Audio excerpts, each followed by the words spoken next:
The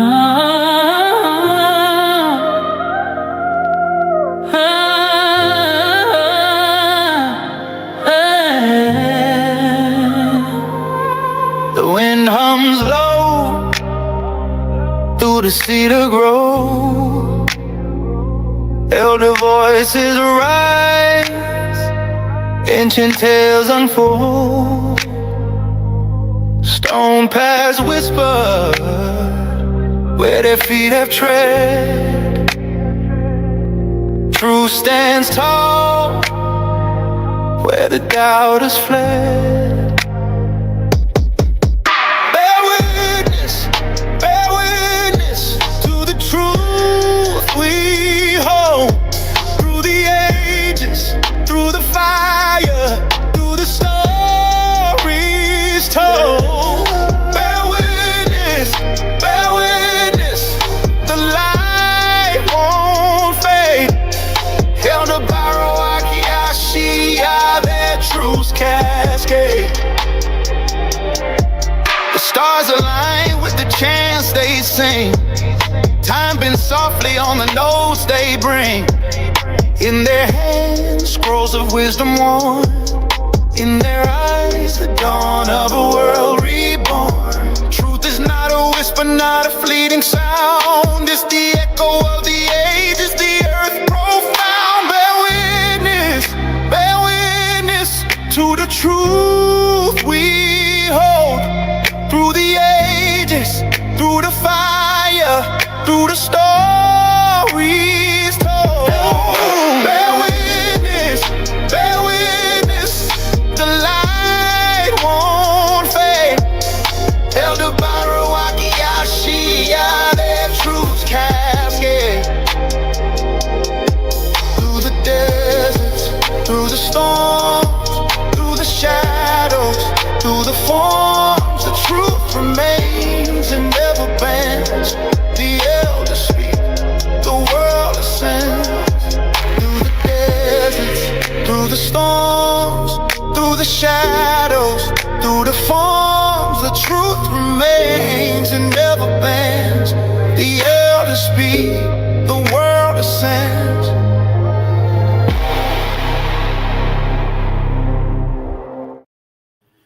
All right, Shalom Facebook, Shalom YouTube. This is Nazarene Hebrew Institute of Technology. We're not affiliated with any camps or hate groups. We have a special guest on here from out of the Rumble Bible Rumble group on Facebook. His name is Rudi Henrich. We've been talking to Rudi off and on for over a year and some change now. And we're going to deal with the topic of him and Yashai is going to discuss is who were the Jews that was deposited into West Africa from Spain and Portugal. So welcome, Brother Rudi. We just want to ask you, I'm going to ask a few questions and then get out the way. Welcome to Nazarene Hebrew Institute of Technology. Oh, thank you. Pleasure to be here. All right. So everyone in the chat, if anyone is using profanity, give them a warning. Using profanity in the chat, because we probably have some new people coming on to listen. Please give them a warning. If they're using profanity or name calling or any of that, give them a warning. And if not, if they continue, then we're going to get them right up out of here because we don't have the normal people that's usually in the group. And this is a ministry. We're not on here to attack Rudi or even though we may disagree with each other. So we're not here to be disrespectful to anybody. Now, my first couple of questions, Rudi, I want to ask, do you have any degrees in anthropology or archaeologists, or any degrees dealing with biblical research? I have the only degree I have is a degree in history from the University of Central Florida. I do also have some graduate work in mostly American history, mostly far-right extremist groups, but that's my, and I also worked for the National Park Service did some ancillary work with, cross-disciplinary work with mostly Florida studies, but no experience in biblical archaeology, anything like that. Just an interest in it, but So I'm you're certainly so not it's an safe to expert. say you're a historian, I can say I'm a historian. I not wrote a a self-published book okay, on on just a small community in Florida where I worked when I worked for the Park Service. That's okay. the So only publication you're I've not an written. academic. You're not an academic historian. I You're no, just no, sir. I'm not. okay. I just hold a degree. Okay. All Yep. right. All right. My other question is, you mentioned now that Jews that was deposited into Africa. You have mentioned on Facebook to me that there weren't that many melanated, people of color that was deposited into Africa. There were very few, and it was converts. Is that true? Your statement? Yes, I believe that the communities in West Africa and what I call like in the Sahel, in the empires of Mali, Ghana, uh, were small. I believe they were connected to the communities in the Maghreb tangentially. I believe they followed the trajectory of other Jewish communities globally. You had Jewish men who came as merchants. Made converts among the locals, and those became a Jewish community. I think most Jewish communities, including my own background, Ashkenaz, follow the same trajectory. They're all thoroughly mixed with Gentiles, even though they don't acknowledge Gentile ancestry. Um, I don't believe there's any pure bloodline, and I believe there were melanated Jews in Africa. Yeah, absolutely, that they were there. But I believe the numbers were very small, and I Okay. think the So, numbers. Oh, okay, go ahead. no, I just want to get clarity because you say yeah, then you said small. So you're saying, I just want to get this on record. You're saying the ones that was in the Jews that were in Spain and Portugal were very few that went into West Africa, correct? I believe so. From what I have read, the communities that went there were from if you're talking about new Christians from after the expulsion, and also, for example, the children that were sent to Sao Tome, for example, I believe these numbers were small. I believe they were part of a general Portuguese community, Christian Portuguese community that was also small. Okay. So like you said, so the Jew. And this is my last question, and then I'm let you go. So the Jews, the other Jews that went on into West Africa, if they weren't melanated people, who were they? Oh, are you talking about other Jewish communities in West Africa? Right, because there In was the Spanish Yeah, Inquisition was big, so there's a lot of Jews that fled into West Africa. So if you're yeah. saying there's a small amount of blacks, that black Jews that went, you said there was a small amount, and you also said they were converts. So Yeah, I'm I believe that they mixed the Jews in West Africa, and mainly of which we have some evidence from, which is tantalizing but not corroborated from medieval Arabic sources. There's some that talk about whole like a almost like a small kingdom, but we don't have anything to corroborate this. I believe those people. We don't know very much about what those communities were like. It would be my understanding, um, if we knew more about them, that they would likely, based on the historical trajectory and development of other global Jewish communities, that they would look very much like the people that they lived around. Um, it's because Jewish communities meant to me. We're mainly talking about a religion. There is some point to be made for I guess you would say, endogamy within the religion, marrying one another and keeping the community small, not seeking out converts, mass conversions. I think the door to mass conversion closed at one point. At some point, Judaism used to be a proselytizing religion in late antiquity. There's also the questions of mass conversions of like the Khazar problem, and also in Spain there, there's individual converts. There's also the mass conversion of the Himyar kingdom in southern Arabia. But I believe that these communities being small, mostly based on mercantile, individual Jews or small groups of Jews taking on wives from the local population, the women becoming Jews, and the offspring are being full Jews. It's a question of how big these communities were and what they were like. And my take on it is that we don't know.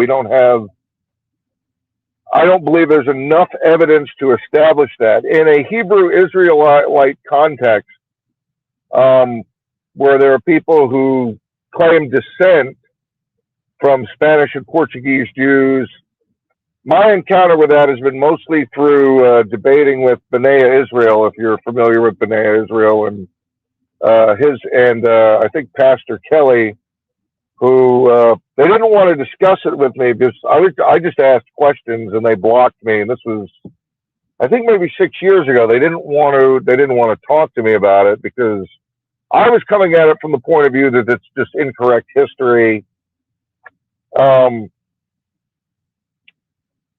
It was, my question was number. We don't really know what these communities were like. Were there melanated or black Jews who appeared? Absolutely. I believe that, like I said, that's the reason Ashkenazi Jews largely look like Europeans. Jews in North Africa take on the characteristics of people they live around. Same thing. I think the same thing. If there were large communities in West Africa, we might yet find that those communities existed, and we might know more about them. But currently, we don't. I don't think we have enough corroborating evidence about these communities to make a determination. So real quick, it's safe to say you're saying we don't have enough evidence to show that they were dark Jews that went from Spain and Portugal into Africa, correct? Well, there's also the question of what the Sephardim looked like. The Jews from Spain and Portugal. When I say dark-skinned, melanated, that's saying people of color, as they say, so to speak. So you're saying it's not enough evidence to describe or see what they were or what they look like. Is that what you're saying? The appearance is. I believe they look like, because I've encountered just my encounters with Sephardic Jews, being part of the Jewish community. When I was part of Chabad, I encountered many Israeli Jews and a few American Sephardim who were looked pretty much like Southern Europeans or people. A lot of them were from Morocco. They had Spanish names. Their grandparents spoke Ladino, former Castilian. I knew Jews from Turkey. Yes. So Rudy, not to cut you off, because I'm going to give you the floor too. So because I'm getting ready to get out the way. So you're speaking about how they look today. So now you also said there's not enough evidence. So now what we're going to get into is the meat and bones. We're going to let you open the floor because we're telling you we got a lot of evidence. We have a plethora of evidence to show. So we're going to let you open up and you can explain to us how you see this, why you don't see it's a large amount of melanated people that went into Africa. And then you can explain to us if it wasn't, how you say that they were all converts. You can explain that. And then also you can explain why you believe it's the ones that look like how you seen today. So we're going to let you go. Whatever you need to show or quote something, and then you can come back and send it later. That's fine. And then you and Yashai can go back, and dial, and you guys can dialogue. I'm going to mute my mic and stay out the way now. Okay? All right. All right. So those are those three things that, to present what you're saying, that why you don't believe that it was majority of them were melanated people. All right? The floor is yours. All right. First of all, I guess I'll address the I guess the appearance of uh, Jews from Spain and Portugal and how this is elucidated in, um, I guess you would say, Hebrew Israelite circles, and in some cases, consciousness circles as well. Um, the evidence that is put forth is the accounts from. I forget the exact account, but it says one says it's a grave error that the Jews are all black, that they take on a black in Spain and Portugal, lighter skinned in Germany and elsewhere. You're probably familiar with that source. I don't have it at my fingertips. There's also talk of descriptions of Spanish and Portuguese Jews, mostly and these sources come to us from maybe I imagine the 16th to the 18th century. My take on that is that yes, the Jews in Spain and Portugal were darker skinned, darker hair, probably olive complexioned. Problem with this is, and you're probably familiar with this argument, that it is a translation of an English adjective. They used black for dark or black complexion.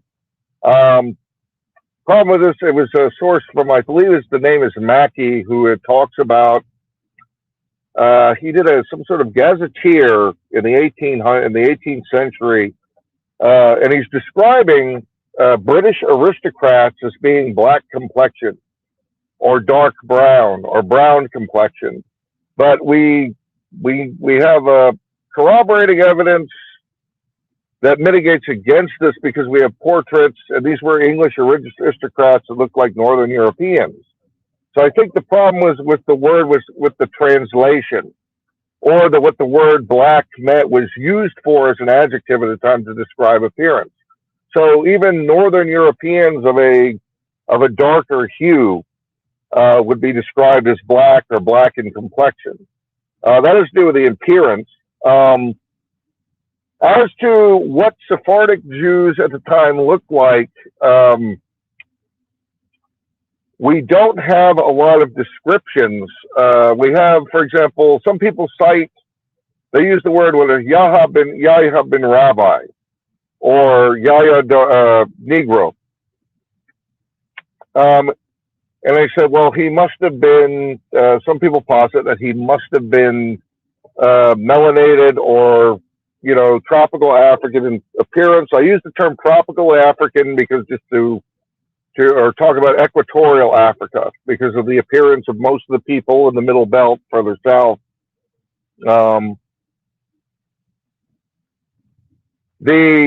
I looked into that, for example, and it's like he was given a fiefdom called Dos Negros. In Portuguese, that means the Negro. It means the black. It means the blacks. I even looked at the site. I don't have all the resources from Portugal, of course, at my disposal, but I have read the book I read is called The Sephardic Frontier. During the reconquest of Spain from the Muslims, there were Jews who lived in those Christian kingdoms, and they did a service to some of the to the Spanish kings. They were given fiefdoms. They were given control of lands. They were given ownership of large tracts of lands, which they managed, almost like aristocrats. And I believe his name, for example, comes from the word Yahya bin Negro, or from Dos Negros, meant the particular location he was given. It was a title. The actual records I haven't looked into. The records from the Portuguese. I don't read Portuguese, but from reading that book, that work of scholarship, that's where I deduced that from. But I think the Spanish and Portuguese Jews looked like after several, almost 1,000 years in Spain, probably took on the characteristics of Southern Europeans. They spoke the language. They were at the top of probably at close to the aristocracy, close to the ruling power, a wealthy community. Another problem is they're engaging in slavery, the institution of African slavery after as slave owners, slave traders, because we have well documented communities of Sephardim in the Netherlands and in the United Kingdom and in the United States and in the British and Dutch Caribbean. Of course, they couldn't operate in the Spanish or Portuguese Caribbean because of the ban on Judaism and the Inquisition. But we have slave owners in Dutch Suriname and in Jamaica and in the southern United States. And they were part of the white power structure. Sephardic Jews were, other than their religion, were part of what I would call the white power structure at a time when it was easier to be Jewish than Catholic in Protestant British North America and in the Dutch colonies.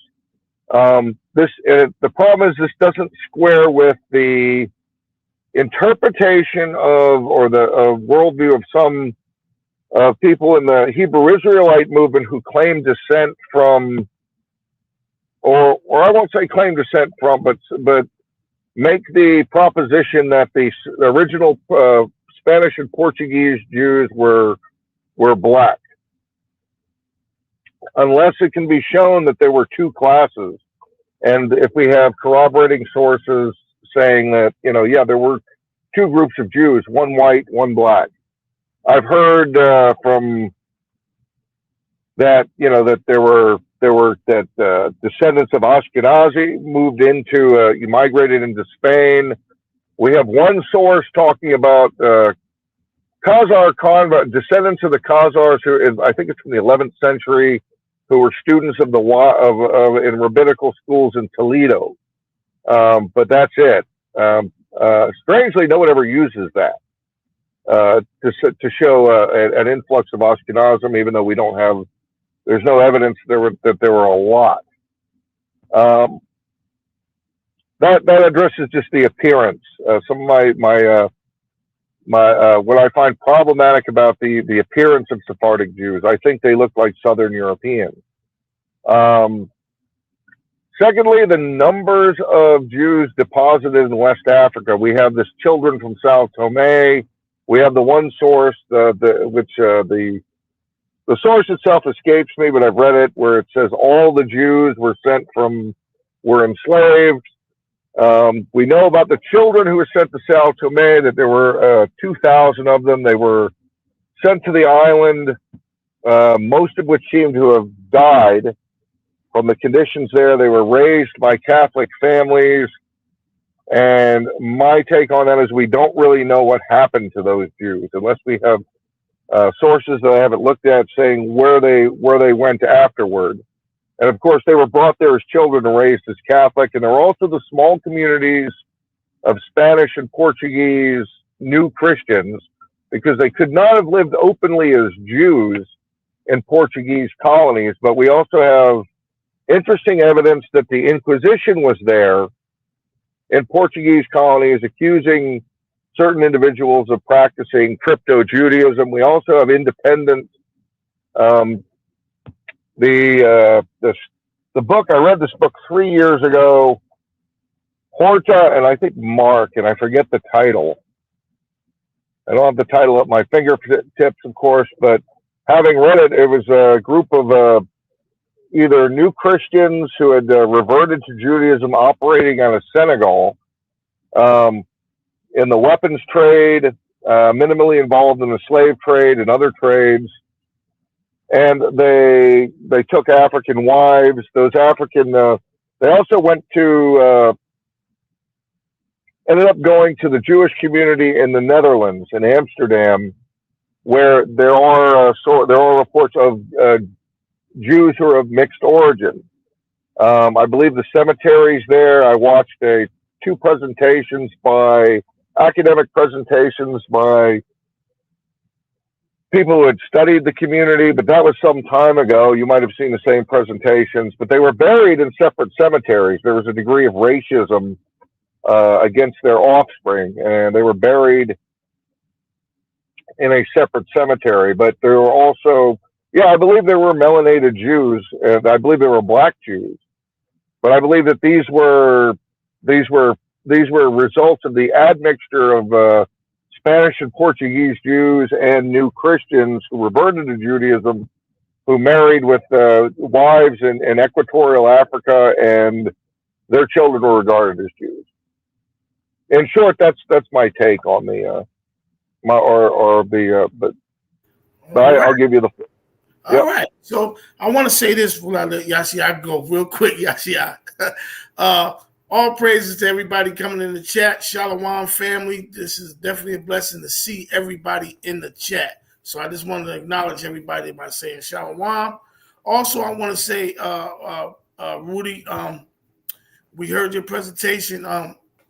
We're not gonna. We have over 300 sources, so I'm gonna let Well, Yashia take this, show you why we see it and know it is the way it is, and also by no means we're not trying to embarrass you or anything else, but we do when we come to dialogues, we do come prepared and we have researched for well, years, and so I'm living Florida Yashia, and we're gonna demonstrate to you why we know for a fact that there were melanated people.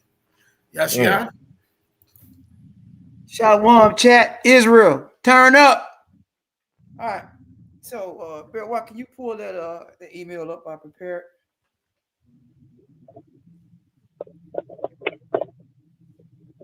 I do have did have a question, but I think I just answer it. I think I can answer it. I can see it myself. Shalom, everybody in the chat.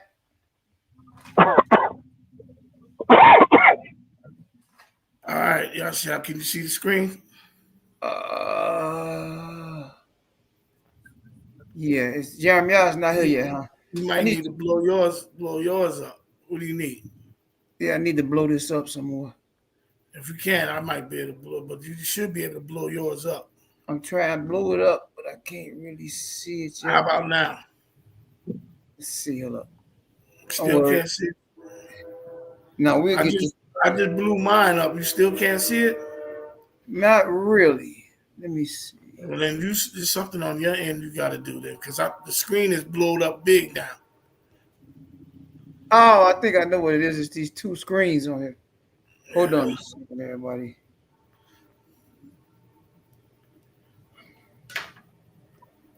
All right. You see it? Yeah, I see it now.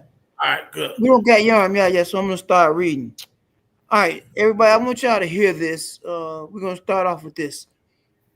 Professor, and y'all can read along with us on the screen. It says, can you highlight that, Barry White, so they can read along with us? All right, hold on.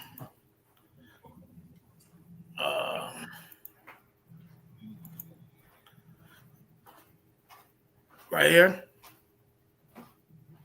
No. Go down to Professor Alfred Bodenheimer. Right here. Right. All right. Go ahead.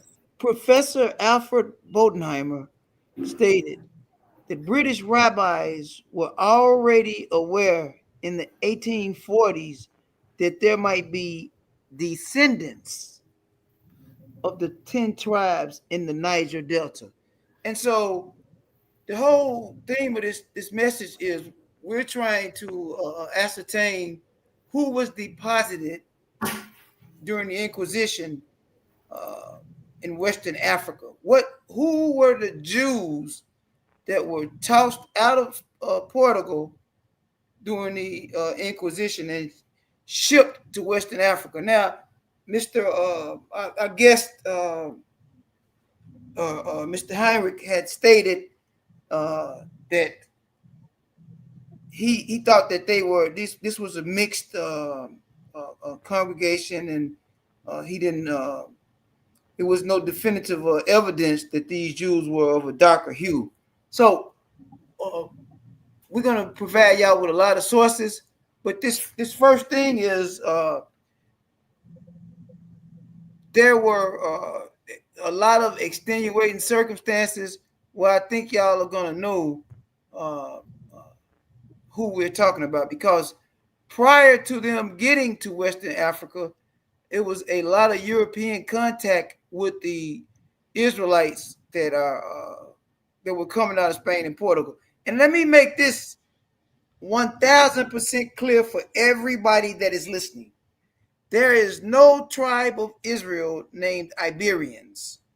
There is no tribe of Israel named Spaniard Jews. These are Israelites. Okay, they are from the 10 tribes of Israel. So just so we don't get anything misconstrued like it's another set of Israelites or mystery Israelites out there, these are from the 12 tribes of Israel, these brothers and sisters that were according to the Portuguese records. And we're going to start, Bear Watts going to scroll up and highlight Libro Negro so we can understand what are these sources where we getting this information from. All right. So Libro Negro is called the Black Book, and it's the record book of those convicted during the Inquisition. Now, before we're gonna move a little forward, I want to show y'all something. It's about the parameters of what we're saying Western Africa is. If Bear Watt can go to where it says historical on this email. Okay, because we got records that accordingly Angola, Guinea, St. Thomas geographically are located in Western Africa. These are according to certain Portuguese record books, these are the locations where they were directly depositing the Jews at, right? That they deported, so to speak, into Africa when the Inquisition started and the edict of expulsion. It was two different phases. So, can you go to slide 1, Bear Watt, please? All right, 1 second. Y'all everybody just pay attention, just read along.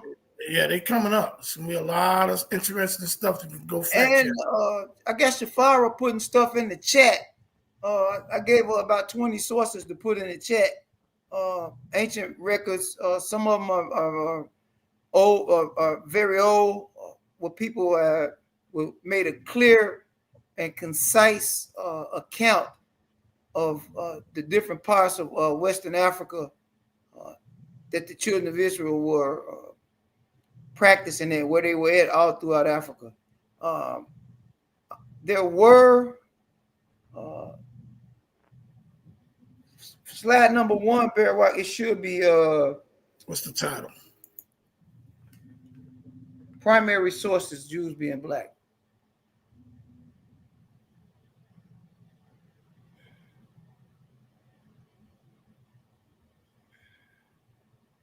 Is that it? Yeah. All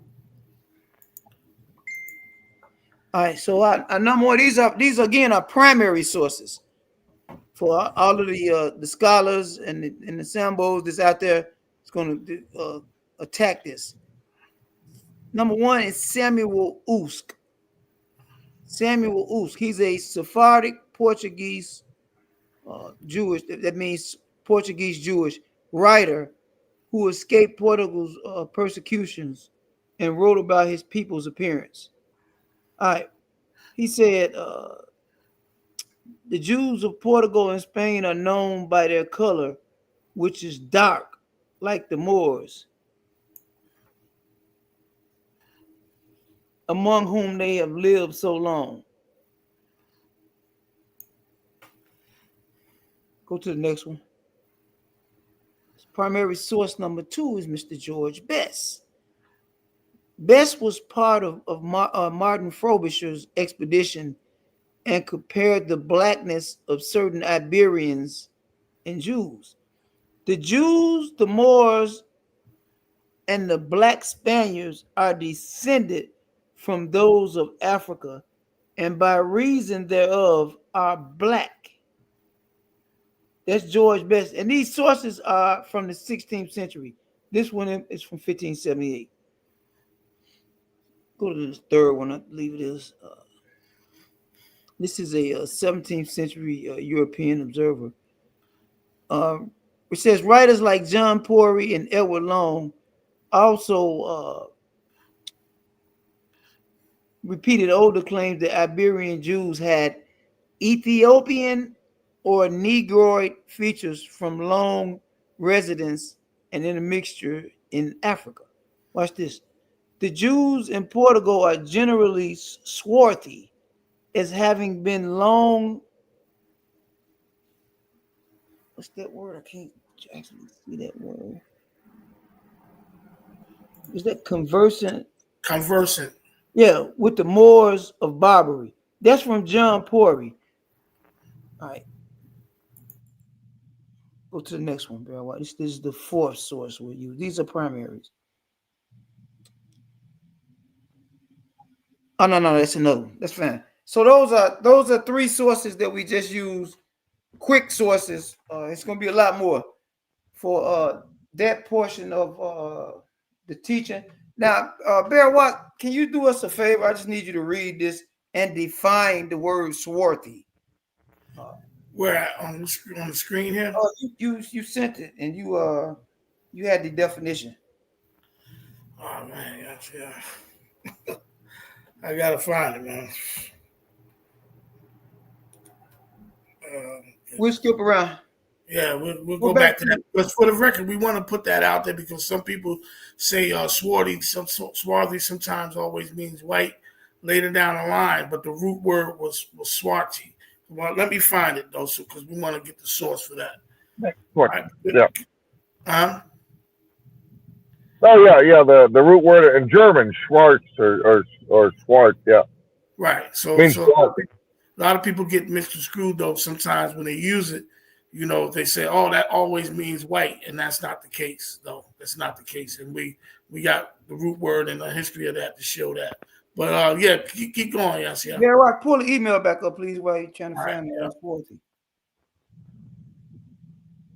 We're gonna read from a few more sources now. Man, I wish I can get this email bigger. I can't.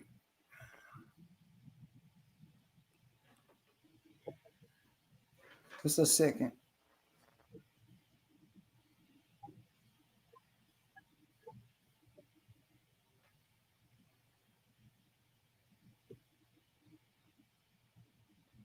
Those were three primary sources, two of them from the 16th century.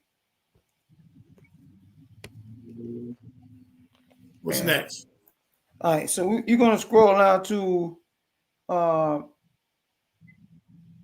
the email where it says the English Jew, because we want to make a distinction between the two different skin tones of these Jews that was coming out of Spain and Portugal, and that basically over the breadth of the earth. It's a few different skin tones. We just dealing with what we're saying was deposited in Western Africa. So right here it says the English is white right here. You highlight it. Yeah. All right, so everybody that's in the chat, it's on YouTube, just read along.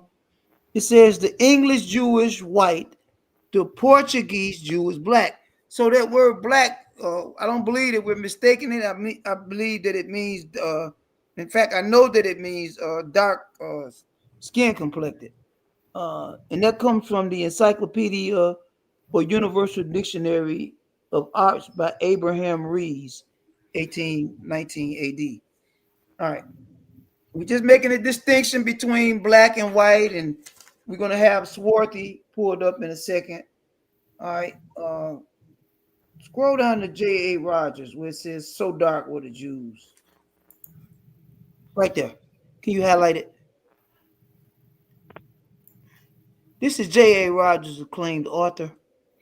He says in his writing, "So dark were the Jews, especially Portugal and southern Spain, that many whites thought that all Jews were black or dark." And this is from his writing, "Nature Knows No Color Lines."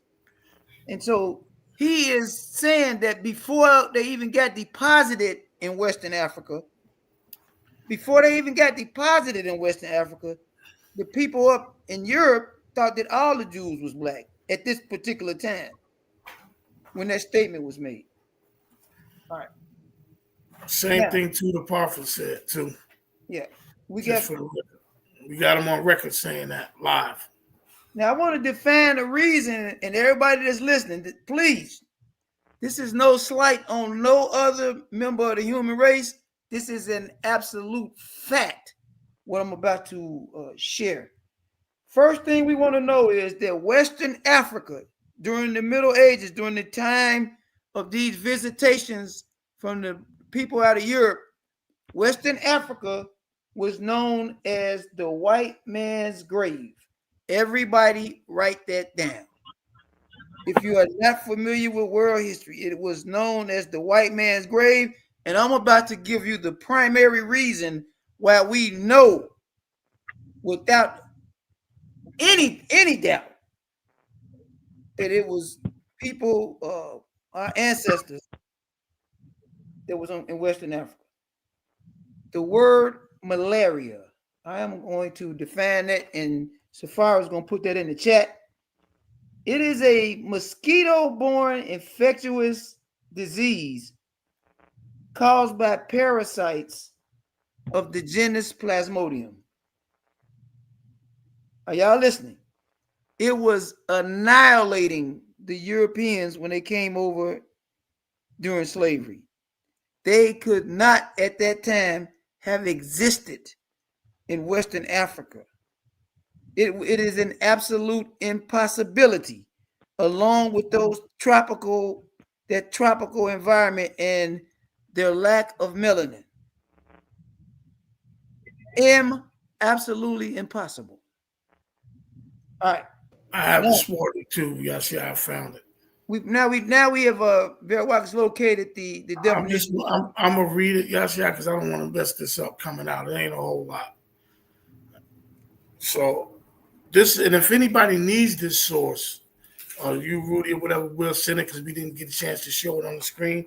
But we want to make clarity to the word swarthy because I see a lot of people use their narrative where some scholars may have said that before, but it says here, swarthy means black or at least very dark skinned. Historical usage of swarthy, the word swarthy comes from the Old English swart, which literally meant black or dark.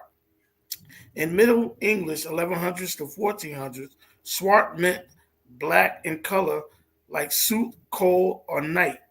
Over time, swarthy began to mean dark complexion, but still in contrast to light or fair skin. For example, Shakespeare, day 1500s to 1600s, calling someone swarthy was often equivalent to saying they were black or very dark. Early English dictionaries like Samuel Johnson's 1755 dictionary defines swarthy as black of a dark, huey, tawny. This is Samuel Johnson's 1755 dictionary. So depending on the context, swarthy could mean dark brown or black skin for people or dark color for things like wood or earth. So when older European writers describe people as swarthy in contrast to pale or fair Europeans, it often meant those people visibly dark, what today might be described as blacks or brown skin. For example, 18th and 19th century writers describe Moors, Jews, or Egyptians as swarthy to emphasize their dark complexion, meaning dark than what Europeans consider white. So scholars, when they read old sources, sometimes interpreted swarthy as black. In that time period, that was the closest English equivalent for dark skin or African looking. Etymology summary. Word origin meaning modern meaning, sweet, swart, Old English, Proto-Germanic, swartz, black, dark, swarthy, Middle Modern English derived from the swart, black, dark complexion, brown or tan skin. So that is the sources. If anybody needs them, I'll email them to you. Yashia, you can go ahead and continue. So at this time, when the writers were writing, they were talking about dark-skinned Jews. Hey, can you bring Benny Yahal up on the stage? I need him to read for me. He's not. He's not in the link. He's not. Let me send it to him real quick while I'm going over this next portion. Where am I going next? So just staying on the email. Stay in the email. Gotcha. I'm not done yet. All right. So prior, let me finish along the lines we was going. I think that we when the word swarthy was being researched by opponents of the Israelites, the true nativity of the Israelites, they were looking to see portray it in a different light than what it actually meant from its inception. Its inception, it just meant dark or black, period. There's no other way to interpret that dark or black. It means what it means. 1820, prior to the 1820s. Now, remember we talked about malaria and how it was ravaging the slave traders that was coming over in Western Africa. I'm sure that everybody that is listening to this would be in agreement with that. If y'all are in the chat, anybody, all y'all that's in the chat listening, and y'all agree or have knowledge and insight of the malaria and how it was ravishing and killing a lot of those, the vast majority of the European slave traders, type of one in the chat if y'all agree. We're gonna continue to move forward now because there's some things that happened later on in the slave trade, which made it more tolerable. But those same Jews that had been deposited, and we're gonna get into them a little later because we got some more sources we're gonna use.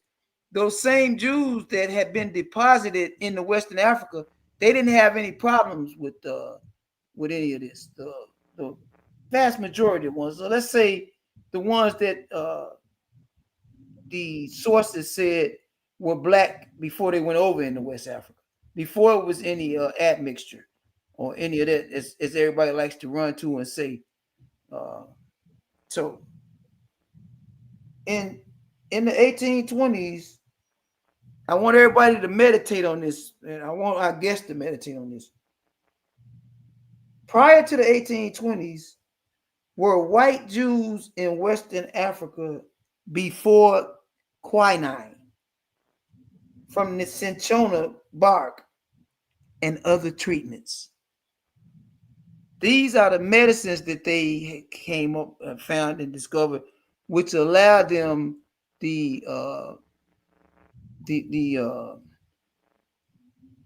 landscape or the coast of Western Africa to become more tolerable for the European slave traders and what everybody is saying is white Jews, European Jews. Everybody meditate on that, but there's no record of European Jews inhabiting coastal Western Africa. Only people that is our opponents of the original Israelites being dark is saying that. A European Jew is not going to come on alive and tell you that this was them in Western Africa that got deposited during the Inquisition. They will come on and say, "Oh, we got dropped off in Sao Tome and everybody died." But we got sources, if that ever happens, that will quickly dispel that. And so we now have to are moving forward dealing with the reality that these people that continually, from the inception of the Inquisition all the way through the Alhambra decree or the Edict of Expulsion, these were the ones that was deposited in Western Africa. These were black, what they're saying is black Jews. Now, did other what people are saying Jews, did they come other routes? Well, we know because some of them is up there now and they didn't come to later. They came up in North Africa, where the climate is more sustainable and profitable to their preservation of life because of the tropical climate. We have to be honest. Everybody's got to be honest. We have to look at this with a measure of truth. And we know that we got all these opponents against the Israelites but it is what it is. So I'm going to read another letter now, and this is from the 17th century. It's from a gentleman by the name of John Ogilvy. I'm trying to get Benny Yahya. Give me 1 second. He on his way. I sent him the link. All right. I need to I read. got. Let me go find the email. I mean, what are you talking about? No, I'm reading this. It's not on email. I'm reading Oh. direct. But we got a lot of guys in here that want to say stuff, but they didn't take this challenge live. They want to. They are what we call YouTube and Facebook scholars.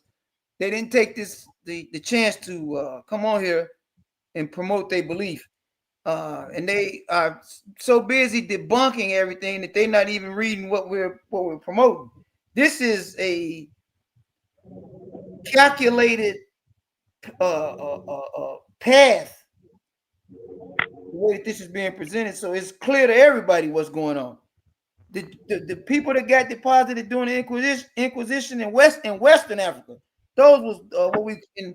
Nobody become offended by what I'm saying because we don't use words like this, but we want everybody to understand it. The people that got deposited initially during when they was kicking people out, banishing them to Sao Tome,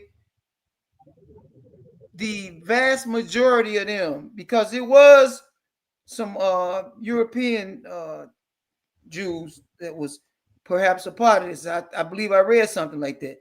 But it was such a minuscule amount of them that we have to say that all of these, I would say up to 98, 99% of the Jews that got sent over to Sao Tome and those places, they was dark skinned. All right. And these are what we're referring to, and we're standing on this, and we're gonna get into a DNA portion of this teaching later on. Not tonight. I got a whole nother thing set up with that. I see what's been going on with that too. So we are saying on record, I'm saying on record that these people that was deposited in Western Africa that did not perish, that was deposited in not just Sao Tome, they was deposited in Angola, they was deposited in Guinea, and we know that those regions then were not how they are today in modern times. They was much larger. AI is on stage. Okay. All right. So let me read this source I'm going to. This is from the John Ogilvy book, America Being the Latest and Most Accurate Description of the New World. It's from 1671 AD. I'm just going to read a quote out of there. It says, the king of Portugal lent a colony thither above 200 years before, whom through the unwholesome air. Can you mute your mic, please? Can you mute the mic there, what? Through the unwholesome air destroyed. Yet the place was not left, for he sent new inhabitants who first settled in Guinea, next in Angola, and last to the island of St. Thomas, that so they might be better used to the air, that the said king sold all these Jews for slaves that refused to embrace the Roman religion and caused their children to be baptized, from whom coming together in great numbers, because they said it wasn't that many of us, in great numbers. Quote me on this. All y'all that's in there, call yourself vetting me, and vet these sources. Most of the present inhabitants were descended. It says most of the present inhabitants of Angola, Guinea, and Sao Tome was descended from these black Jews. Oh my goodness. And they said we were in great numbers. Oh my goodness. Turn up, Israel. The truth has to come out.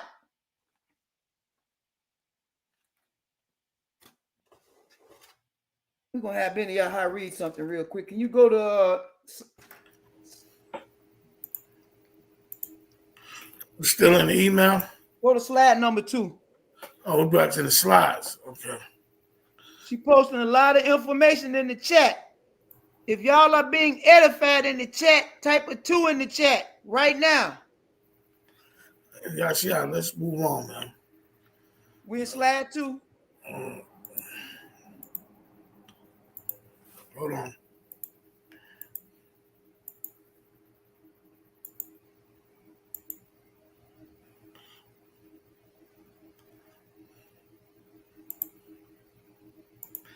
What slide are we going to? What's the Slide title? number 2. Slide number 2.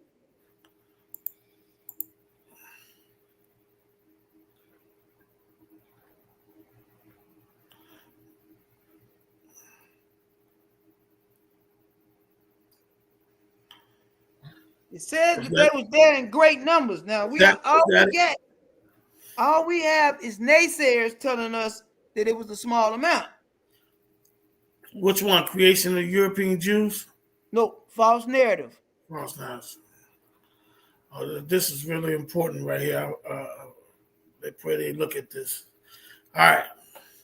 Benny Yah, can you see the screen? Yeah, it's kind of small. I can see it though. You can't blow yours up on your end? Hold on. Yours ain't blowed up yet, Bear. What? Can you see it? Can you see it now? Yeah. All right. You ready? It says a detailed list of primary 17th through 19th century European sources who directly helped create or promote racial reinterpretations of biblical and ancient history, the very process that whitened ancient Israel, Egypt, and the Near East in scholarship. Hold up. You say it was a process that whitened the ancient world? Israel, Egypt, and Mesopotamia, which means the Near East? Yes. All right, so tell us who did this. I'll include author, title, year, quotations. Back up a bit. Hold up. To where it says in the Near East. Oh, and scholarship. Scholarship. People was taught this. A narrative was compiled during a certain point in the Middle Ages. We have to tell the truth about things the same way that we can acknowledge some of the ingenuity of other peoples, of fellow mankind that are creating technology in these modern cities and stuff. Nobody should have a problem with how the ancient world was put together and who it was put together by. We should just be honest with everything. But when the narrative is found that one group is inferior, that they are unintelligent, that they lack credibility in anything besides being savagery, when that narrative is found for 200, 300, 400 years, people begin to trust the lie. But now we're getting sources that are saying that this was done through scholarship, through teachings. Come on. I'll include author, title, year, quotations, or summary of racial arguments and historical content. Why would they make a racial argument? Read the next slide. I'll keep going. All right, false narrative, 17th century foundations, biblical lineages, and race. François Benir, Nouvelle Division de la Terre par les différences, espèces aux races, digamos, 1684. One of the first Europeans to divide humanity into races, claimed physical distinctions were created by climate but implied European superiority. He listed Africans, Asians, and Europeans as separate species, paving the way for later racialized ending of the Bible. Are y'all paying attention to this? Are we hearing this information? Come on.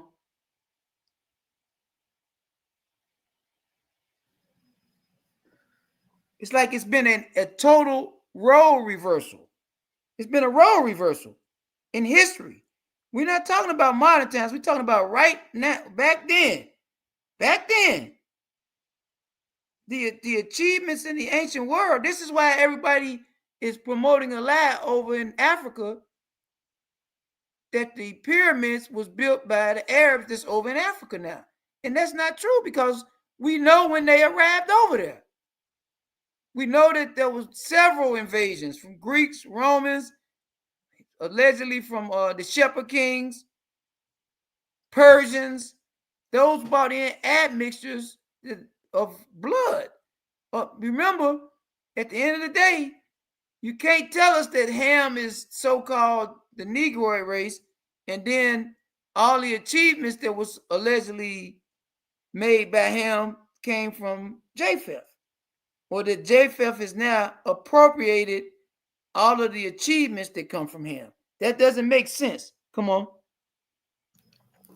All right, Edward Breerwood, Inquiries Touching the Diversity of Languages and Religions through the Chief Parts of the World, 1622. Tried to map biblical genealogies, Ham, Shem, Japheth, into racial geography. Africans, descendants of Ham, a moralized explanation of blackness and slavery, claimed that the descendants of Shem, Shemites, including Israelites, were olive or fair.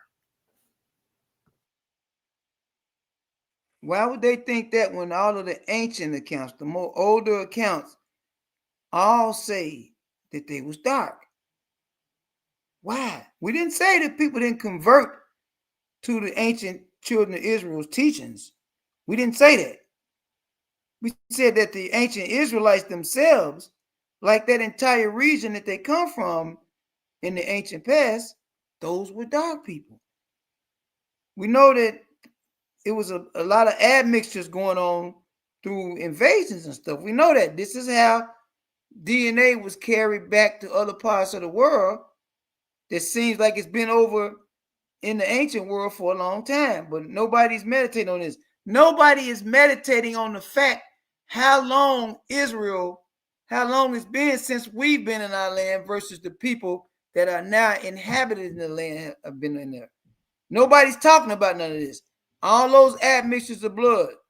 Nobody is meditating on the fact of how haplotypes mutate. It's a whole different teaching we got for y'all. Come on out. 18th century racial science of the whitening of antiquity.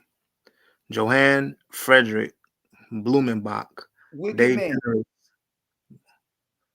Humani Veritate Nativa, coined the term Caucasian to describe the most beautiful race of men, claimed the biblical Adam and Noah were white Caucasians, and all other degenerate through climate. This tied the chosen people narrative to the white European ancestry. Do y'all see that when this stuff started to change? If you would have brought this up in the 18th century, even parts of the 19th century, people would have looked at you like you was crazy. But now, because of who the narrative has been promoted and controlled by, when you say that the children of Israel or even the ancient world in general, the majority of it was dark, people look at you like you're crazy. Like how is telling the truth being racist? That don't make sense. It's a whole reverse blueprint going on. How's it help being promoted? You've got several entities that have something to gain. You've got Islam, which the Arabs don't want to say that they're not the original inhabitants. You got Christianity.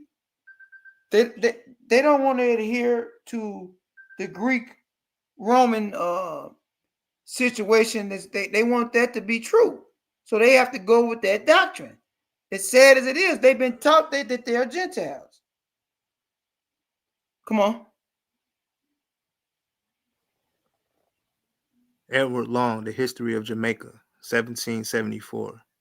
A British colonial historian and slave owner claimed black Africans were a different species of mankind, asserted ancient Egyptians and Hebrews were white, opposing earlier travelers who saw African features in ancient monuments. Y'all hear this? Keep going. This is how everything changed. And a lot of people would refuse to look at this with an unbiased mindset. You have to know what happened. We have to be able to say, man, this is wrong. But a lot of people don't want to do it. They went over there and they blew off the nose of the Sphinx. They started whitewashing several ancient artifacts and stuff. Why would we try to say that people of European descent didn't do an accomplishment that they did? That don't make sense. They was never the ones, the victims of the slave trade. We were.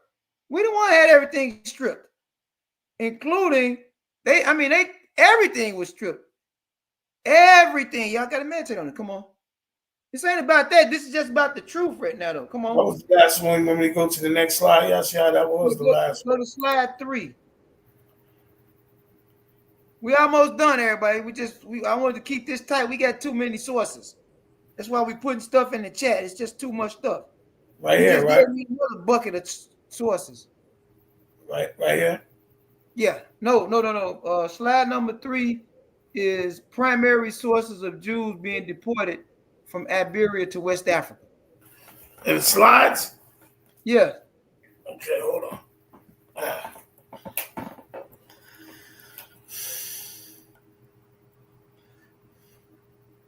Nope. Further down. Yep, right there. Start right there. All right.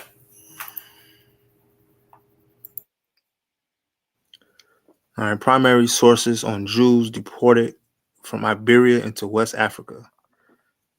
The Mail de Gauss, Chronica do Felicissimo Red D. Manuel, 1566 through 1567.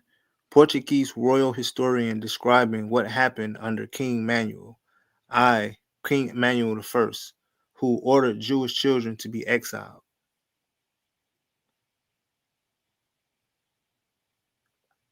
Sao Tomé is a West African island off the coast of Gabon in Nigeria. Sao Tomé is a West African island off the coast of Gabon in Nigeria. You skipped something though right there that's highlighted a little bit. Can you read that too before that? You see it? Yeah. The king commanded that all the children of the Jews who would not be baptized should be taken and sent to the islands of Salmonte. Sao Tomé. Now watch this. Everybody watch this. Listen real quick. Let me cut in. We got other sources, including from several prominent Jewish writings, that states these children were over in West Africa. These same children that everybody said died, they didn't die, and they was over in West Africa, and Judaism was running rampant in West Africa. But these sources, the opponents of the children of Israel being dark, they act like this stuff don't exist. They act like they can't understand why we're saying who we are. They act like they can't understand that almost all of the slaves taken in the slave trade was taken from Western Africa, and we're being told in this little presentation with these few sources I'm using that the children of Israel was the ones populating the majority of Western Africa. This is what we're saying. This is why you think we ain't done no research into this. Nobody wants to. We're not part of just getting with some narrative or some movement. As y'all can see, the scholars have been lying for years, saying that, oh, they just started that with William Cherry and them in the 18th century. It don't sound like that to me. These sources are from the 15th century, 16th century, and we got some stuff now we getting ready to show y'all that's before that. Come on.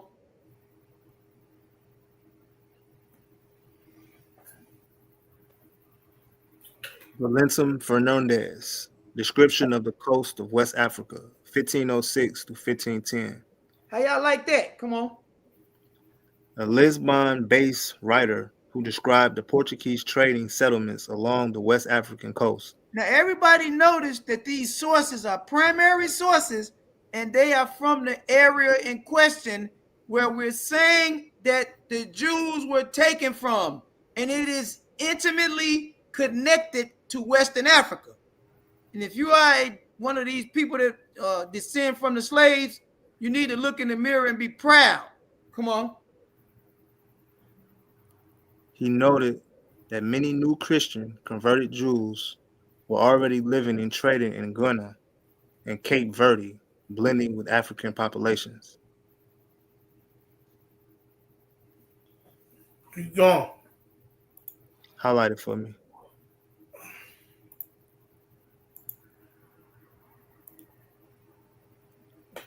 Among the Lankotes settlers of Guinea are many new Christians who have fled from Portugal to these parts. Hold on. New Christians are black Jews that were forced to convert to Christianity. And I want to say this before he moves forward. If you are a Christian and you do not understand the enmity, the absolute enmity that a lot of people that are claiming Israelite heritage have with Christianity, you are seeing it now. Y'all hands have blood on it. The people that founded Christianity. So don't, and I'm not talking about the people that make up Christianity. Y'all descend from these same black Israelites. We're talking about the founders. The founders. They got blood on their hands, and y'all don't understand why we are mad. We're mad. Come on.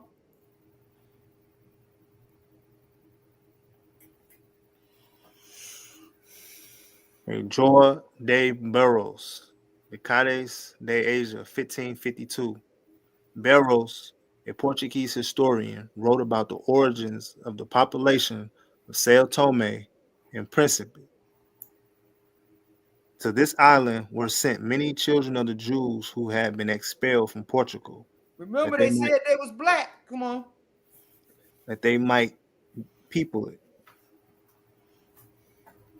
They wanted them to populate the islands in this hot tropical climate that we read historically has been a death sentence to Europeans. Y'all meditate on that. That's why they concocted the story that all of these kids died, yet we got writings that say they was over in Sao Tome partying. They was Judaism or the way was running rampant in West Africa. Come on.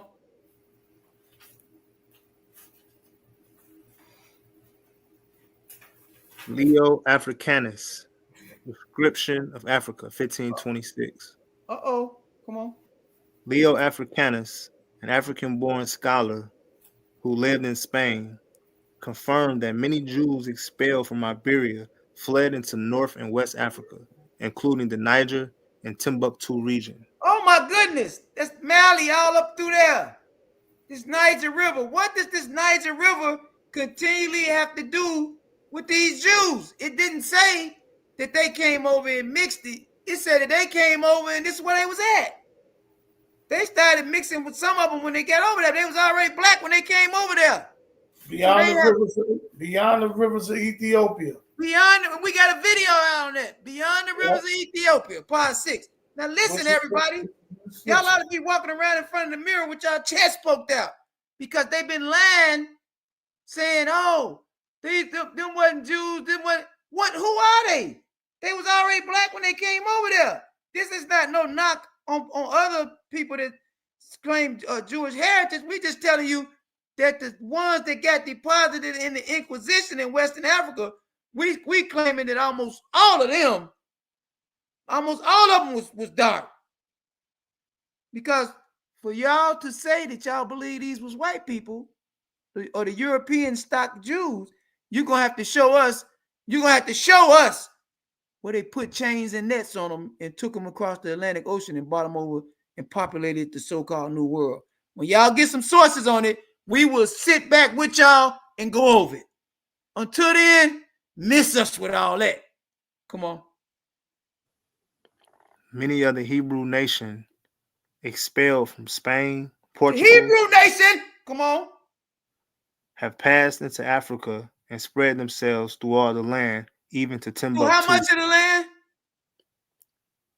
Through all the land, All the land. Come on. even to Timbuktu. Leo Africanus Description of Africa, 1526, English translation, 1600.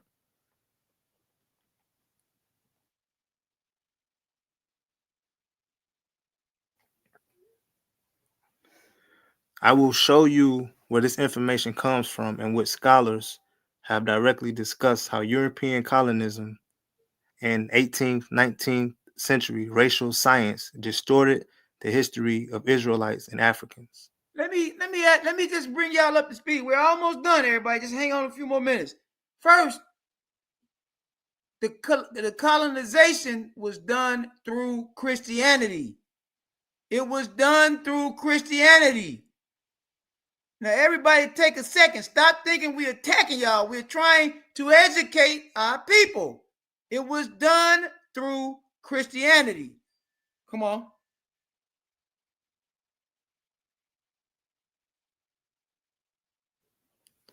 Tudor Parfit, The Lost Tribes of Israel, The History of a Myth, Phoenix Press, 2003. Topic: How Europeans rationalized the Israelites as white during colonial times.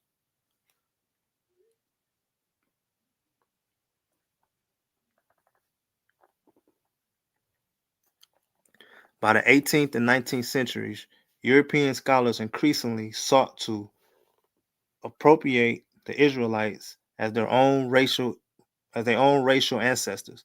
The lost tribes were relocated in ways and affirmed European superiority, superiority in Christian civilization. Parfit, The Lost Tribes of Israel, page 122, 121 through 122. He's a world-renowned European scholar. He's telling the truth. Everybody hear this? We had him on live before. The whitening of biblical figures coincide with the emergence of racial science. The Israelites were reimagined as Proto-Europeans. They was what? Read that again. They was what?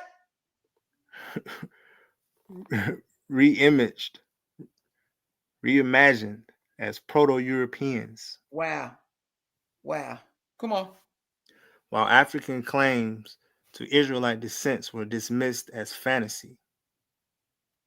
Page 138. I want to put something out there real quick. Between me and Yashia, personally, we read every Tudor Parfit book that has been out, and he is on his particular studies a primary source, modern time, because he lived over in Africa with these people for a period of time. So he knows their customs, traditions, and their migration patterns. I just want to put that out there. And y'all can view the whole video on our YouTube channel of all the questions we asked. All right.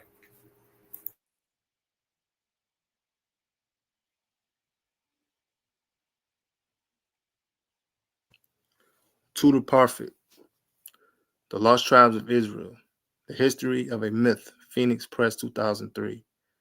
Context: Parfit traces how colonial ideologies rewrote the history of Israel's lost tribes to make Europe the true heir of the Bible, while denying African and Eastern claims. Just outright now. Y'all hearing this, right? Everybody's hearing this. Come on. Edith R. Sanders, The Hamitic Hypothesis, Its Origin and Functions in Time Perspective, Journal of African History, Volume 10, Number 4, 1969. Topic: How colonial racial theories turn biblical peoples into racial symbols. The Hamitic hypothesis served to explain away the African contribution to civilization by attributing all culture bearing to a white or at least non-Negro race. Remember, I told y'all that. Remember, I told y'all that before he read it. They took away every contribution, spiritual, physical, everything. We was just nothing. To be enslaved, that's it. Slaves, that's it. That's what they want you to be remembered by. But we saying that's over with. And remember who's writing this and who's saying this. Come on. In European thought, the sons of Ham were degraded to justify slavery, while Shem and Japheth were exalted to provide biblical sanction for white supremacy. Page 5. Everybody, hold on, everybody. Remember, all through the scripture and in the ancient world, Shem and Ham have always intermingled. There is very little history on them mixing with Japheth except through conquest from Japheth. That is a war culture. They are a war culture. Now, we hate to use terms like they, us, them, but for purposes of this teaching, we are using them. We have Gentiles in our congregation that we love. We have other people that is not that's non-Israelites, whether they black or white, that we love. So nobody never misconstrue that we got something going on here that ain't right, because we walking in love over here. Come on.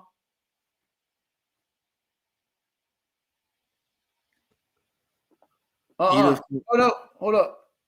That's bear what? Go to slide number 4, 324, fifth book of the ordinations. We getting ready to read from the Portuguese decrees.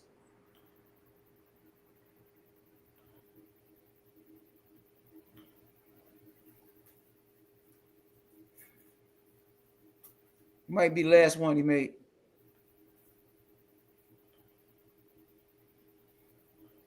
There you go. Got a couple more slides and we're done. A worldwide decree was given to hunt down the Lancados and chain them. The Lancados are one of the terms that they use for the black Portuguese, black Jews that were deposited into Western Africa. Now, let me say this before he continues to read this slide. Anybody that wants to tell me that these were white Jews or European Jews, please contact Barawak on social media and set up a discussion, because I want to see this. I want to define what this is talking about, and I'm sure everybody's going to agree with it. Go ahead, start over. A worldwide decree was given to hunt down the Lancados and chain them for Black all. Hebrews. Go ahead. For all looking for slaves, they can now be purchased in Africa from the judges of Guinea. Now, anybody want to tell us? Anybody want? You feel free to come on and tell us and show us where this happened to white Jews at. It says wherever they was at. Remember, when they came to Africa, they was dark. That's how they was able to blend in. They sent them over there first. They tried to use them as spies, and they turned on them. Then he said, "Go over there and lock them, get them all, put them on ships. They're gonna be our slave chattel." I'm not making none of this up. Come on. You finished reading this passage out? I got a couple more lines. Come on. This was written against Lancados that did not keep the Catholic faith, did not pay taxes to the King of Portugal, had multiple wives.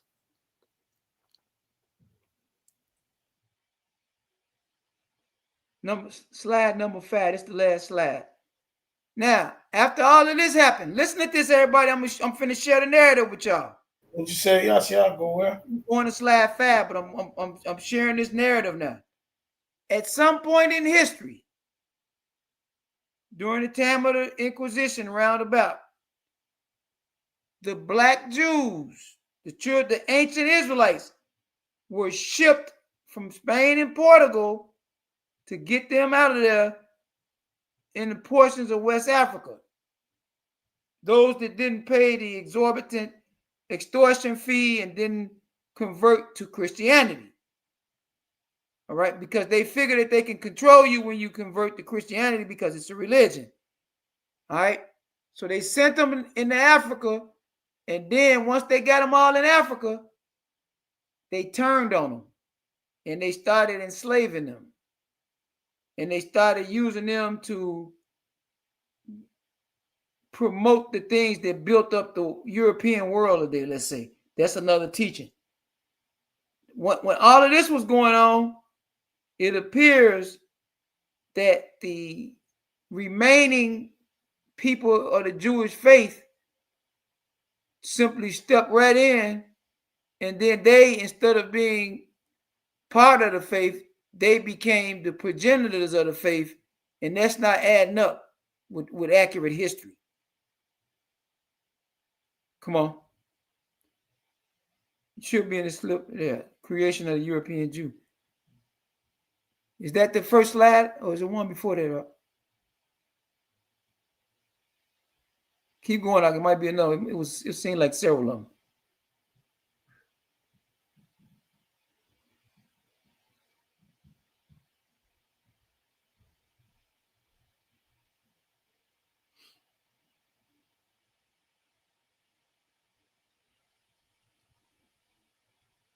That should be the first one right there. Yep.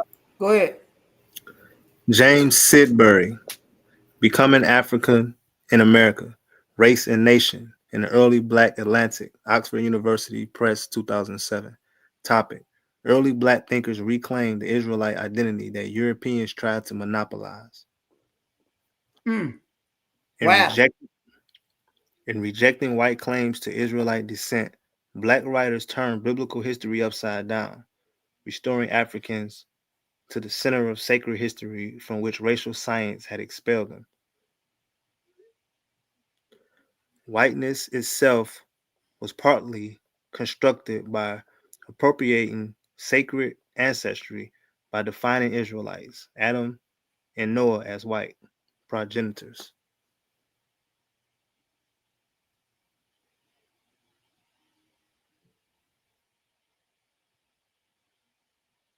Page 90. You gotta say them pages too out because the people listening. Okay.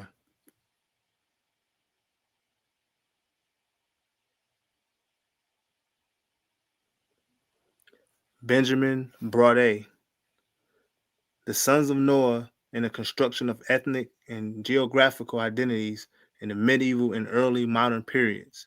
The William and Mary Quarterly, Volume 54, Number 1, 1997. Topic: How the Noahic racial theory, Shem, Ham, Japheth, shaped later white versus black thinking. The tripartite division of humanity was transformed from a geographic to a racial schema during the Age of Discovery. Ham came to represent Africa and slavery, Shem, the Near East and religion, Japheth, Europe and reason. Page 107. Y'all hear this? During the Age of Discovery, i.e., the European Renaissance, they started painting everything all over again. All of the paintings, everything. It went from being dark to light. But why y'all think we always go and say, why is it that the oldest artifacts and stuff show people being dark in these parts of the world? Why? It's a reason why. It's a reason why. Now, we detracting from our brothers and sisters that's up in Europe that did great. No, we're just saying everybody just needs to be honest and tell the truth. Come on.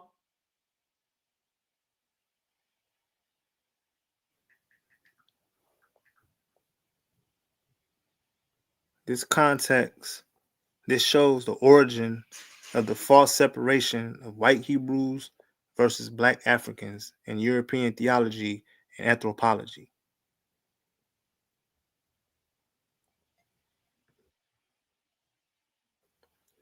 David Goldenberg, The Curse of Ham, Race and Slavery in Early Judaism, Christianity, and Islam. Princeton University, Press 2003. Topic: How racial readings of Scripture emerged in European and colonial thought. The nation that biblical people corresponded to modern races is an European invention.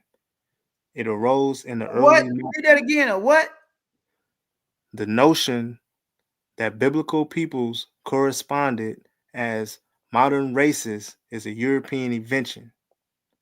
It arose in the early modern period as a way of reading sacred history through the lens of colonial hierarchy. Page 230. Wow.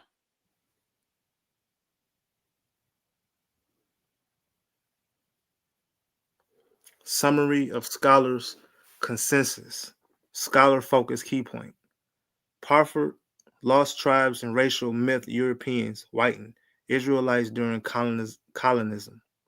Sanders' Hamitic hypothesis, race used to justify slavery and deny black civilization. Sidbury, early black Atlantic, thought Africans reclaim Israelite identity. Braudet, Sons of Noah, myth geography, race, colonial ideology. Let me ask a question real quick. And this is just, I want this to be on everybody's head. I'm making a statement of fact. Do y'all believe that these Israelites were Africans, or were they given the term African? Just meditate on that. Because obviously they weren't Africans. They were displaced Israelites, and we got sources how they got up in Spain and Portugal. We got sources on that, right? They were displaced, and they in the chat. Those sources are in the chat. They were displaced. They came back once the Great Switch occurred in the Middle Ages. They were then now classified as Hamites or converts. Even though everybody in Europe before all of this started happening called them the Jews, the Portuguese Jews. Now y'all meditate on that. Come on. Goldenberg, Biblical Race Interpretations, White Hebrews versus Black Africans is a European invention.